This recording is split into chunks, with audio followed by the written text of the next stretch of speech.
పిత పుత్ర పవిత్రాత్మ నామమున ఆమేన్. ప్రియ స్నేహితులారా, మీ అందరికీ దేవుని యొక్క ఆశీస్సులను తెలియజేస్తూ ఆగస్టు 26వ తారీఖు ఈనాడు తల్లి శ్రీ సభ మేరీ ఆఫ్ జీసస్ క్రూసిఫైడ్ ఈ యొక్క పునీతురాల జీవితాన్ని మనం ముందుంచుతుండగా జీవిత విశేషాలను, భక్తి విశ్వాసాలను ధ్యానించుదాం. పునీత మరియ యేసు శిల్వ బద్ధురాలు. యేసు పట్ల సంపూర్ణ ప్రేమ, చిన్ననాటి నుంచి దేవునికి అంకితమైన జీవితం. ప్రేమైన క్రీస్తు సహోదరి సహోదరులారా, ఈరోజు మనం ఎంతో విశిష్టమైన పునీతురాలు మరియు యేసు శిలువ బద్ధురాలు గారి జీవితాన్ని స్మరించుకుంటూ ఉన్నాం. ఆమె అసలు పేరు మరియం బవార్డి. 1846 జనవరి 5న పవిత్ర భూమిలోని ఇబిలిన్ గ్రామంలో జన్మించారు. చిన్న వయసులోనే తల్లిదండ్రులను కోల్పోయి అనాథగా మారారు. కానీ తల్లిదండ్రులను కోల్పోయిన ఆ చిన్నారి దేవుని మాత్రం కోల్పోలేదు.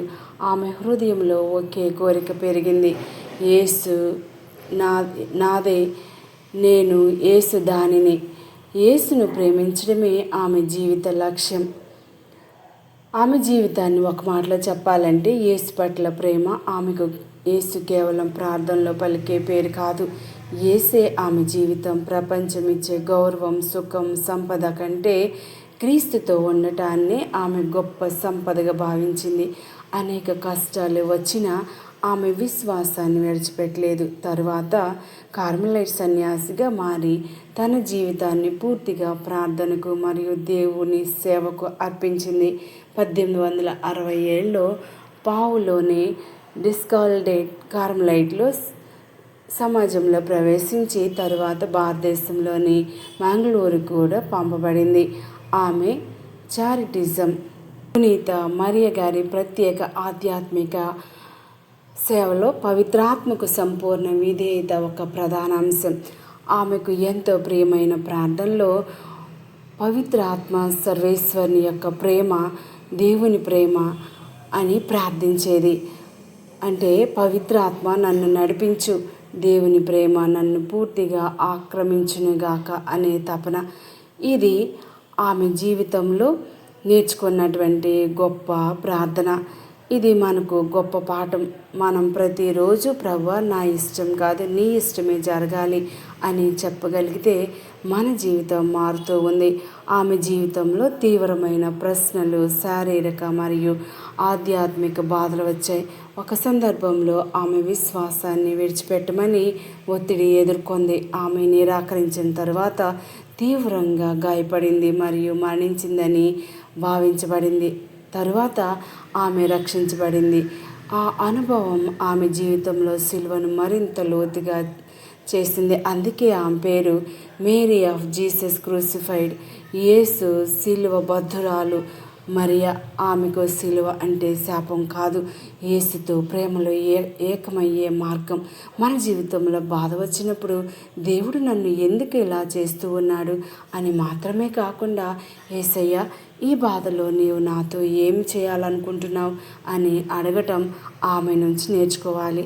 ఆమెకు అనేక ఆధ్యాత్మిక అనుభవాలు ఉన్నాయని జీవిత చరిత్రలు చెబుతూ ఉన్నాయి. అయినప్పటికీ ఆమె తనను గొప్ప వ్యక్తిగా భావించలేదు.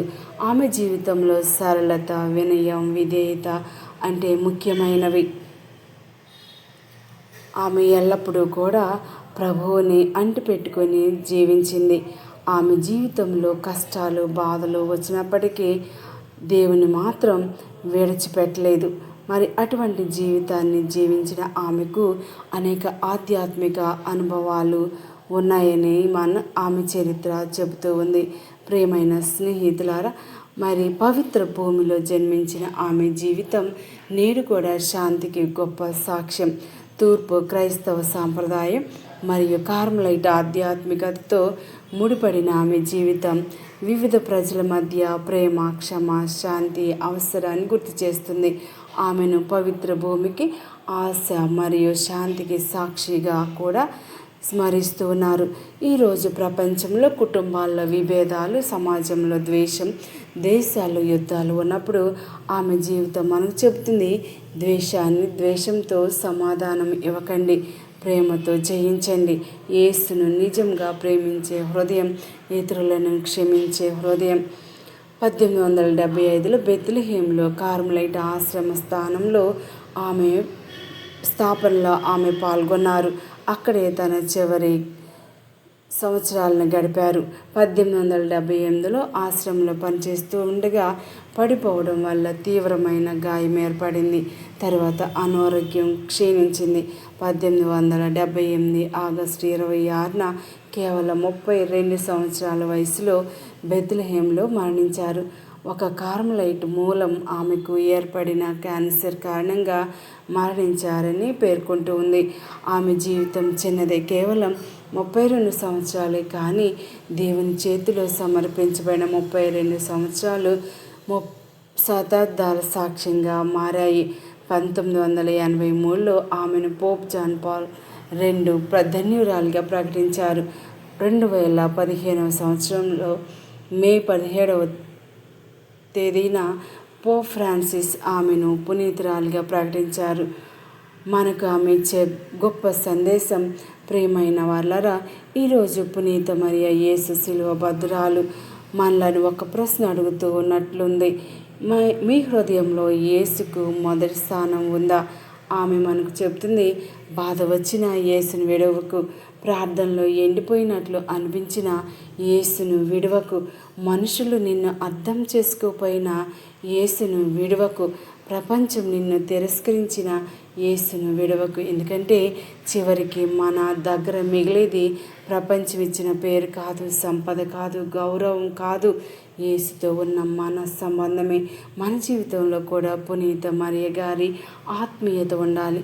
యేసు పట్ల సంపూర్ణ ప్రేమ, పవిత్రతకు విధేయత, వినయం, సిలువను ప్రేమతో స్వీకరించడం, ఇతరులను క్షమించడం, శాంతిని నిర్మించడం. ప్రేమగల యేసయ్య, ఈరోజు పునీత మరియ యేసు శిలువ బద్దురాలు జీవితాన్ని స్మరించుకునే కృపను ఇచ్చినందుకు నీకు కృతజ్ఞతలు. పునీత మరియల నిన్ను సంపూర్ణ హృదయంతో ప్రేమించే కృప మాకు ఇవ్వండి. బాధలోనున్న నిన్ను విడిచిపెట్టకుండా ఉండే విశ్వాసాన్ని ఇవ్వండి. మా హృదయాల్లోని అహంకారాన్ని తొలగించి నిజమైన వినయాన్ని ప్రసాదించండి.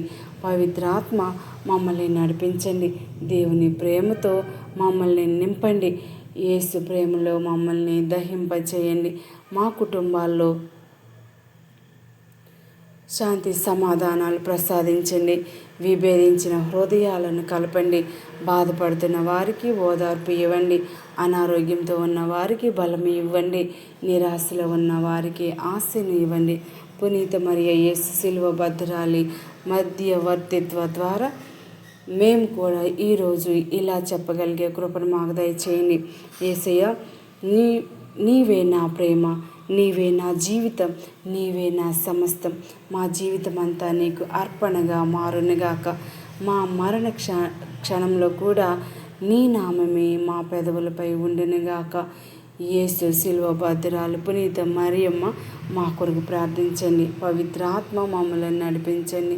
యేసు హృదయమా, మా హృదయాలు నీ హృదయంలా మార్చండి. ఈ మా ప్రభు అయిన యేసు క్రీస్తు నామంలో అడిగి వేడుకుంటున్నాం తండ్రి. ఆమెన్. పిత, పుత్ర, పవిత్ర ఆత్మ నామమున ఆమెన్.